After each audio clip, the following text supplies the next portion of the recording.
Olá, sejam todos bem-vindos a mais uma aula do Yoga Contemporâneo. Esse é o módulo que a gente vai estar abordando o Yoga Contemporâneo e como que o Yoga chegou até os tempos atuais, os grandes mestres, as primeiras pessoas que tiveram curiosidade sobre a filosofia e assim por diante, tá bom? Então essa é a segunda aula. Tem uma aula mais completinha de todo o processo, o resumo, o processo migratório, todas as invasões que a Índia sofreu. Eu vou fazer um breve resumo para a gente seguir, pegar esse link para a gente entrar agora nos yogis da Índia, aqueles que praticavam e que detinham esse conhecimento enraizado na sua cultura. O que a gente viu na aula anterior foi todo o processo daqueles, que tiveram curiosidade sobre a prática de origem europeia, começando ali pelo século XVII, mas a gente viu antes disso todo o processo, toda a mistura cultural é, que a Índia tinha antes da chegada dos europeus. Aí eu vou contar um breve resumo, como eu falei anteriormente, e se você quiser ver detalhadamente, aí volta na aula anterior. Lembrando que essa é a aula 2 desse módulo Yoga Contemporâneo, tá bom? O resumo é o processo migratório que a Índia sofreu, e esse processo migratório teve início ali no século, em 6.000 anos antes de Cristo, até mais, né? Teve as invasões, né, desse povo que chega pelo norte da Índia, que a gente nomina de Mundas, desculpa. Depois teve os Dravidianos, a gente pode dizer assim, que é a cor, a cara da Índia, é esse povo autóctone até que ficou enraizado na Índia. Esse povo, estima-se que ele chegou ali por volta do século, por volta de 5.000 anos antes de Cristo, os dravidianos. E aí os dravidianos, ele tem essa pele mais escura, esse cabelo mais liso e escuro também, que é muito característico da fisionomia dos indianos, tá? E até hoje, né, no sul da Índia se fala ainda o dialeto dravidiano, muito antigo. Aí a gente teve a, a invasão dos arianos, né, que fizeram essa troca cultural com os dravidianos e com os mundas. Mais para frente a gente teve a invasão persa, a invasão grega, a invasão parta. Os hunos que chegaram em 415 depois de Cristo também fizeram uma troca cultural cá em Índia, né? Os muçulmanos ali em 1.000 anos depois de Cristo, 1.000 depois de Cristo. Os mongóis que chegaram no século XVI, a partir de 1505 depois de Cristo. E aí a gente vê que antes da chegada dos europeus, a Índia já tinha um caldo cultural, já tinha uma vivência, já tinha uma história muito enraizada no povo que vivia. Aí os ingleses chegaram a partir de 1615, eles se enraizaram na Índia, tá? Porém, eles não foram os primeiros a chegar. Eu falo que eles se enraizaram porque a gente vai a gente vai falar mais dos ingleses, porque eles fizeram colônia na Índia, como a gente já é bem sabido da gente. É claro que quem está assistindo a aula não tem nenhuma obrigação de saber história da Índia, né? Imagina, a gente estuda mais história local, história do Brasil, mas para o estudante de yoga é interessante. E aí a gente pega esse período de invasões e troca culturais que antecedem a chegada dos ingleses, aí não só os ingleses, né? Porque na verdade os ingleses eles fincaram raízes na Índia, mas o primeiro europeu a chegar na Índia foi o Portugal, através do Vasco da Gama, em 1498, tá? Aí teve as demais, né? Que teve a Dinamarca, a Holanda, a França, a Grã-Bretanha, né? E os ingleses, a partir de 1615, como eu falei, fincaram raízes expulsando os portugueses, que foram os primeiros a chegarem. O Portugal já estava há mais de 100 anos antes da Inglaterra chegar. Como é que os ingleses conseguiram se enraizar e fazer com que ganhasse força, a sua permanência na Índia? Eles fizeram aliança com o rei mongol da época, lembrando que os mongóis estavam ali em 1505, né? Então, eles estavam a partir de 1505 e tinham um domínio muito grande sobre a Índia. E os portugueses, já como foram os pioneiros a chegarem, é bom a gente lembrar que não é uma colônia portuguesa, e sim é um projeto de colônia, porque eles fincavam estabelecimentos e faziam trocas comerciais, né? Eles não tinham poder. Imagina, eles não chegaram como chegaram no Brasil, né? Que no Brasil tinham o povo nativo, né? Que eram os povos originários aqui, que a gente chama de índio, né? Então eles chegaram aqui, existia outra demanda. Lá não, lá já tinha uma troca cultural muito gigante de impérios que eram soberanos na Europa e na Ásia Central. Então era muito difícil eles fazerem o que fizeram no Brasil, né, o Portugal. E a Inglaterra também, né, com essa expansão marítima, característica ali do século XVI e XVII, ela chegou e quis fazer isso da mesma forma, se estabelecer e fazer trocas culturais, mas já existiam outros países ali, né, como a Holanda, como eu falei ali anteriormente, né? O Portugal, e aí eles ficaram de 1615, eu estou falando agora dos ingleses, tá? Eles começaram a se estabelecer com mais ímpeto e começaram a se espalhar até 1857, que foi o fim do Império Mongol. Em 1858 até 1947, que é a data da independência da Índia, os ingleses ficaram como um império inglês, tá? Então, só para relembrar as datas, em 1858 até 1947 era império, então tinha um domínio muito grande dos ingleses ao ponto de virar império. E aí, em 1615 até essa data de 1858, era colônia inglesa, era uma troca cultural, começou a se estabelecer, meio que aconteceu com o Brasil. No Brasil, eles chegaram aqui em 1500, né? E aí, apenas em 1815, que aí o Brasil vai virar um Reino Unido de Portugal, Brasil e Algarves, né? Ali com Dom João VI. Mas antes disso, era um Brasil colônia ainda, era um Brasil que só servia para ser explorado e ser mandado para o Império Português, né? Só para vocês pegarem mais ou menos esse gancho. Então, ali, a partir de 1857, já era Império Inglês, tá? Os ingleses dominavam quase que a Índia inteira e foi um processo bem violento, bem sugador do povo, tá?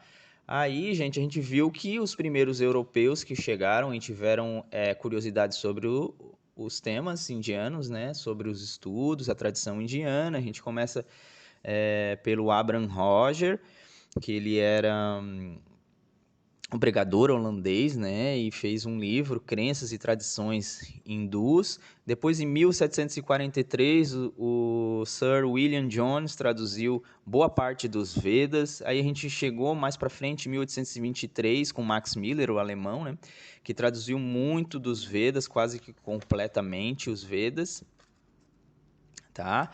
E a gente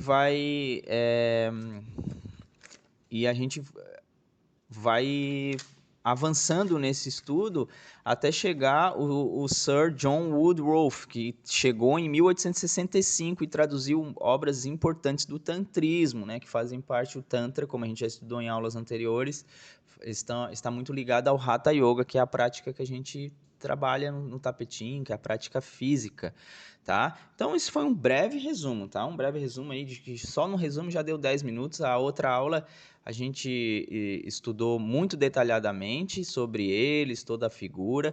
E agora a gente vai ver, deixa eu só minimizar aqui, todos os indianos que detinham esse conhecimento, né? O que é que a gente viu até agora? Aquele que chegou de fora, aquele que explorou a Índia e que trouxe esse conhecimento traduzido para o Ocidente. Agora, quem é esse povo que estava lá? Quem é os primeiros yogis, né? Aqueles que praticavam yoga, que ficaram conhecidos como os primeiros yogis, os precursores do yoga. A gente vai conhecer aqui e vai ver as datações, olha só. Aqui ainda, né? Sobre o 1863 e 1902 teve o Swami Vivekananda. Tá? A gente vai ver aqui as características dele e como que ele surgiu, como que ele figurou no Ocidente. Ele figurou em 1893 na conferência que teve em Chicago e começou o seu discurso com palavras: irmãos e irmãs dos Estados Unidos, consoante as personagens do evento. Durante alguns minutos, Vivekananda não pôde continuar devido aos aplausos de quase 7.000 pessoas. Então ele fez um discurso, ficou muito conhecido em Chicago, né, no Ocidente, trazendo essa cultura. Isso é um parlamento, né, World Parliament of Religion, que teve em Chicago, e aí teve a oportunidade de trazer essa cultura indiana para o Ocidente. Então é considerado um dos primeiros que trouxeram esse Swami Vivekananda. Tem muita obra dele também em livro, tá? E aí o que aconteceu? Ele abraçou filosofias agnósticas da mente ocidental justamente com a veneração pela ciência. Vivekananda fundou sua primeira escola de Vedanta em 1894, isso no Ocidente, tá, gente? É um personagem bastante importante do yoga, ali da tradição do Vedanta, né? Aqui a gente já vai falar do Krishnamacharya, que é um personagem fundamental, central para a prática do Hatha Yoga. A gente vê aqui, né, que ele está fazendo uma postura de yoga. Aqui é a data em que ele viveu, né? Então, aqui é um pouco da história dele. Aos 5 anos de idade, recebeu a iniciação do cordão sagrado dos Brahmins. E iniciou estudos em yoga e sânscrito, intelectual e erudito nos 6 sistemas filosóficos da Índia. A gente tem um módulo que fala só sobre esses 6 sistemas aqui, que é o Saddarshanas. Tá? Aí, se você tem curiosidade, chegou nessa aula meio que de paraquedas, volta lá e assista, ia ser importante. Inclusive, um dos 6 sistemas filosóficos da Índia é o Vedanta, tá? Que é uma dos pontos de vista, né? Que isso chama Darshana, é ponto de vista. Tá? Aí vamos seguindo aqui, ó. Conseguiu em 1917 ir até o Monte Kailash, nos Himalaias, onde aprendeu yoga com seu mestre, Gurjana Rama Mohana Brahmachari, por cerca de 7 anos e meio. Então, esse mestre aqui, que eu acabei de falar, que esse nome grandão aqui, meio esquisito, esse mestre, ele vivia num monte, ele era um erudito, um praticante, um retirante, e aí ele não era uma pessoa de acesso fácil, né? Aí, através de muita negociação, inclusive com a sua esposa, o Krishnamacharya, ele conseguiu ficar um tempo lá fazendo esses estudos, tá? Até que ele concluiu esses estudos, então a prática física, ele praticou muita asana lá com esse mestre nos Himalaias, e aí ele conseguiu fazer um repertório de asanas que vão dar origem a 2 métodos bem conhecidos da gente, que é o Ashtanga Vinyasa e o Iyengar Yoga, mas a gente vai ver mais para frente, tá? Esse daqui é o mestre dos dois, tá? Dos 2 yogis que fizeram esses métodos que eu acabei de falar para vocês. Mas fiquem tranquilos que mais para frente a gente vai falar dos 2, tá certo? Na Índia, o rei Mysore, ele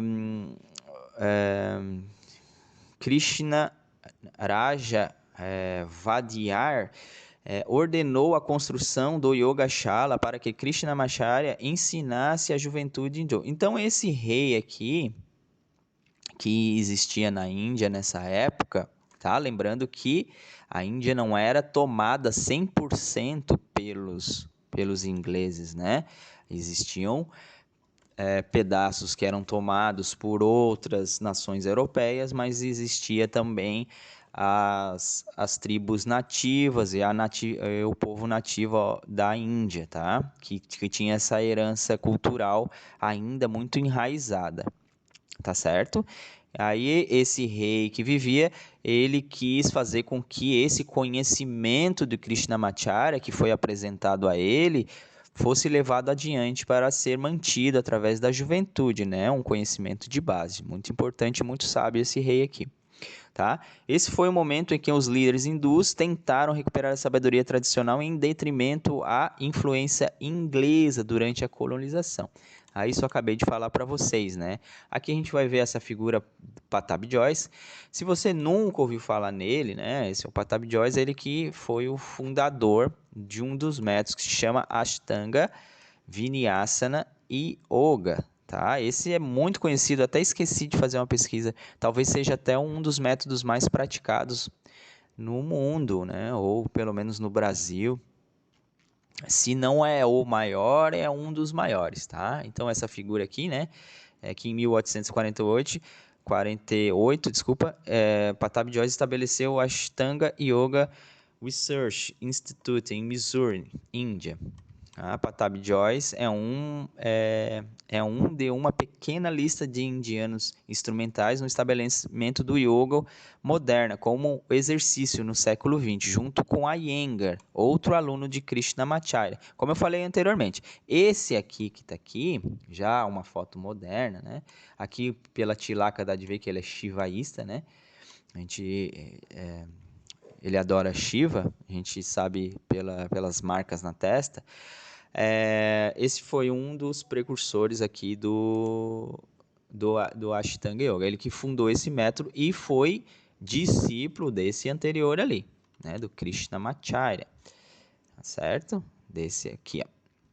Ele junto com o Iyengar, que a gente vai ver logo. Então esse aqui, o Swami Shivananda, ele também, aqui a gente vê, né, também ele é shivaísta. Tem as três listrinhas na testa. Isso a gente já estudou em aulas anteriores.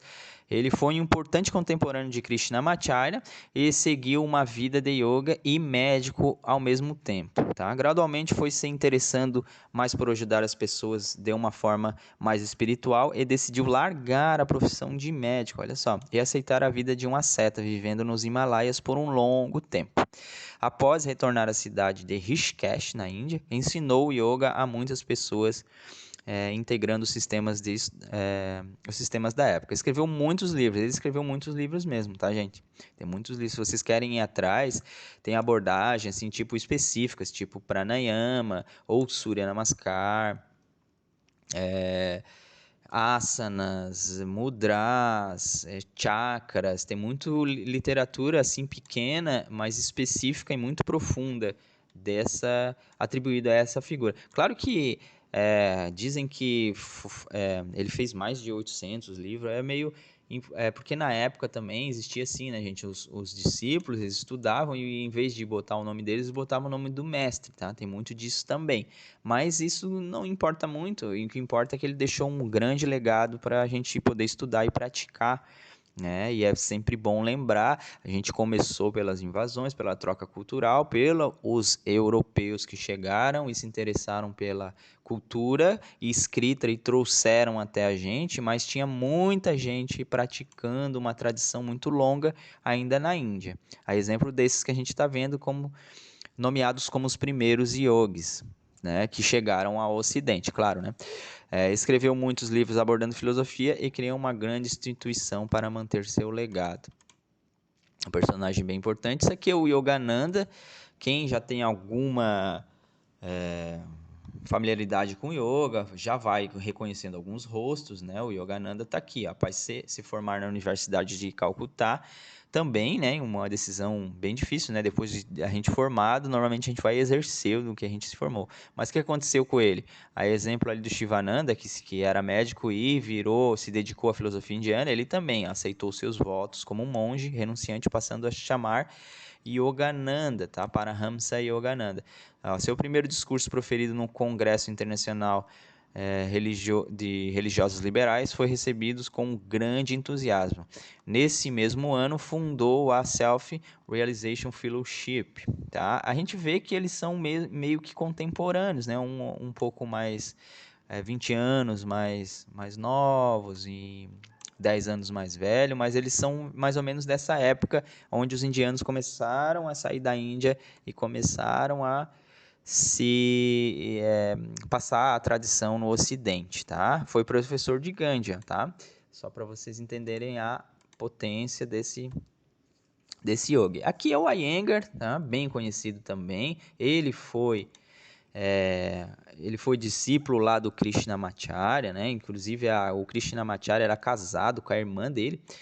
Então, aqui, aos 15 anos de idade, o Iyengar foi convidado para ficar em Missouri pelo Krishnamacharya, marido da sua irmã mais velha, para eventualmente estudar yoga com ele. Gradualmente começou a compreender as técnicas de cada postura e seus efeitos. Lembrando que Krishnamacharya, ele ficou aquele tempão com aquele mestre lá e aprendeu muito sobre posturas.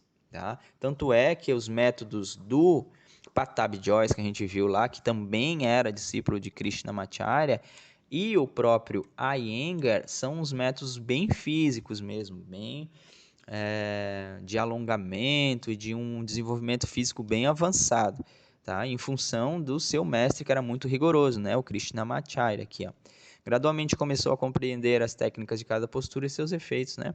E a sua reputação começou a crescer. Imagina ser discípulo, né, do Krishnamacharya, o quanto que ele não bebeu, né?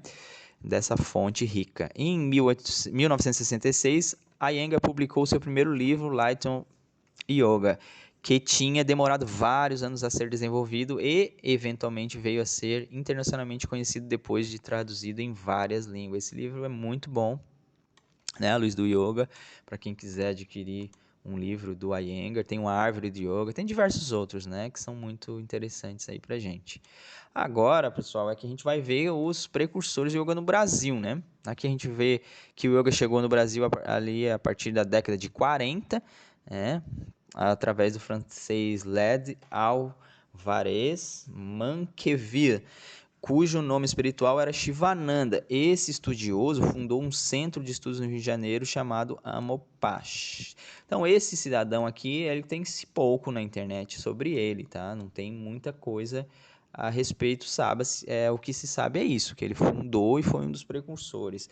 Já os demais, essa primeira geração, que já é um pouquinho mais para frente, de professores no Brasil, aí incorre personagens como o Pierre Veio, que esse Pierre Veio, que é esse daqui da figura 6 aqui, ele fundou uma universidade, que é a Unipaz, tá? A Unipaz lá de Brasília, foi esse precursor aqui, né? Que, lembrando que a psicologia transpessoal, o yoga faz parte, né? Da psicologia transpessoal, e o Pierre Veil, ele foi um dos precursores a praticar e difundir o yoga, tá? No Brasil. Aqui é a data que ele nasceu, né? 1924, e morreu em 2004. Agora aqui, esse aqui, dispensa comentários, que é o Hermógenes, José Hermógenes, um dos grandes, ele que fez a literatura maciça do yoga no Brasil, assim, digamos assim. Ele fez aparecer o yoga com a sua prática ecumênica, um yoga mais abrasileirado, vamos dizer assim, né? Essa foi uma figura de extrema importância, tá? Então, para você pegar aqui o Pierre Veil, o José Hermógenes, professor Hermógenes, para você ir atrás de literatura, é bem importante essas figuras. Também tem o Caio Miranda, né, que viveu nesse período aqui, deixou bastante legado. Um dos primeiros livros que eu li sobre yoga há bastante tempo atrás foi do Caio Miranda. Ele deixou um estudo bem interessante sobre posturas e respiração, meditação, tá? Aqui a gente existe também as mulheres, né? Maria Helena de Bastos Freitas e a Maria Luísa Ked, dentre muitos outros, né? E essa aqui é a Maria Luísa Ked, aqui tá fazendo a postura da galinha aqui, Kukutasana, né? ela que trouxe para o Brasil uma das primeiras associações de yoga que tinha no mundo, né? Que na época eh, ficava na Nova Zelândia. Aliás, na Austrália, desculpa. E aí é isso, gente. Então eu vou encerrar por aqui e a gente vai se falar na semana que vem para a gente conhecer os métodos de yoga que essas pessoas fizeram, tá? Todos esses grandes yogis aí, esses primeiros yogis, eles deixaram um legado. A gente vai ver alguns, né? Alguns que eu mostrei nessa aula, que trouxeram um método, a gente vai ver as características desses métodos de Hatha Yoga, mas a gente vai ver outros que a gente não viu também, tá? Então, muito grato pela presença, espero que tenham gostado e até breve. Namastê!